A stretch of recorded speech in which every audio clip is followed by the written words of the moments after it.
বেয়া লাগে সেইখিনি সময়ত যেতিয়াই এই যে আমি দেখোঁ সভা সমিতিসমূহত এই যে মন্ত্ৰী বিধায়কসকল আহে, দায়িত্বত থকা যে লোকসকল আহে, তেখেতলোকক আদৰিবলৈ সেই পদূলি মূৰৰ পৰা গানিকা জোৰা কিয় যায়?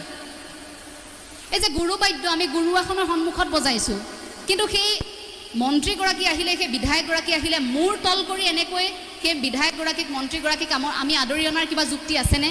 আদৰি অনাৰ বহু ব্যৱস্থা আছে। আমি ফুলাম গামোচাখন দি আদৰি আনিলোঁ, আমি আন কিবা এটা পদ্ধতি যিকোনো ধৰণৰ কাৰ্যসূচী থাকে, আমাৰ লোক সংস্কৃতি আছে, ইমান বেছি চহকী আমি কৰিব পাৰোঁ। কিন্তু গুৰু বাদ্য সকলোতে নহয়, খোল বাদ্য সকলোতে নহয়।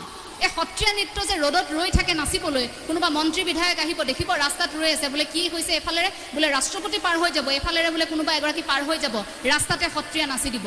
তেনে এখন মঞ্চ গুৰুজনাই বিচাৰিছিল নেকি?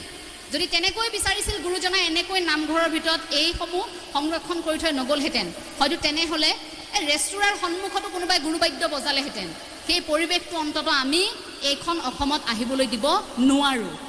আমি সেই পৰিৱেশটো নিবিচাৰোঁ এইখন অসমত। সেয়া কিন্তু একেবাৰে চিধা কথা। এগৰাকী অসমীয়া জীয়ৰী হিচাপে এই কথাখিনি অসমৰ বিভিন্ন প্ৰান্তত থকা লোকসকলক অন্ততঃ অনুৰোধ জনাইছোঁ, তেনে কাম নকৰিব। মন্ত্ৰী বিধায়কক আদৰি আনিবলৈ বেলেগ কাৰ্যসূচী ল'ব, গুৰুবাদ্য নবজাব। এবাৰ এটা কথা ডক্টৰ মৃণাল কুমাৰ বৰুৱা ছাৰৰ এটা প্ৰসংগত শুনিছিলোঁ দেই, কথাখিনি উল্লেখ কৰিব বিচাৰিম। এগৰাকী মন্ত্ৰী আহিব, এতিয়া দশৱতাৰ প্ৰদৰ্শন কৰিব লাগে, সময় খুব কম আছে, দশৱতাৰ প্ৰদৰ্শন কৰিব লাগে, তেওঁলোকক দিছে মাত্ৰ 3 মিনিট সময়। এতিয়া দশৱতাৰ 10টা অৱতাৰটো দেখুৱাবই লাগিব, কিন্তু আয়োজক সমিতিয়ে কৈছে যে নহয়, 10 মিনিট তোমালোকে সময় নাপাবা, তোমালোকৰ সময় আমি 3 মিনিটেই দিম। তেতিয়া যিসকলে প্ৰদৰ্শন কৰিবলৈ গৈছে তেওঁলোকেও কি কৰিলে, দশৱতাৰেৰে 3টা অৱতাৰ কাটি 7টা অৱতাৰ কৰি দিলে। 3টা অৱতাৰ কাটি 7টা অৱতাৰ বোলে আমি সময়টো কম হৈছে যে আমি 7টা অৱতাৰে দেখুৱাম।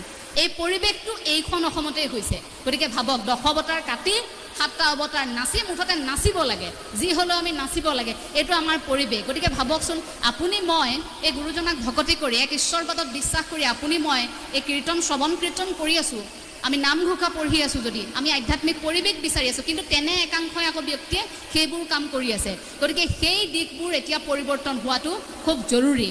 অসমৰ প্ৰেক্ষাপটত অন্ততঃ এই কথাবোৰ এতিয়াৰ পৰা আঁতৰি যাব লাগে।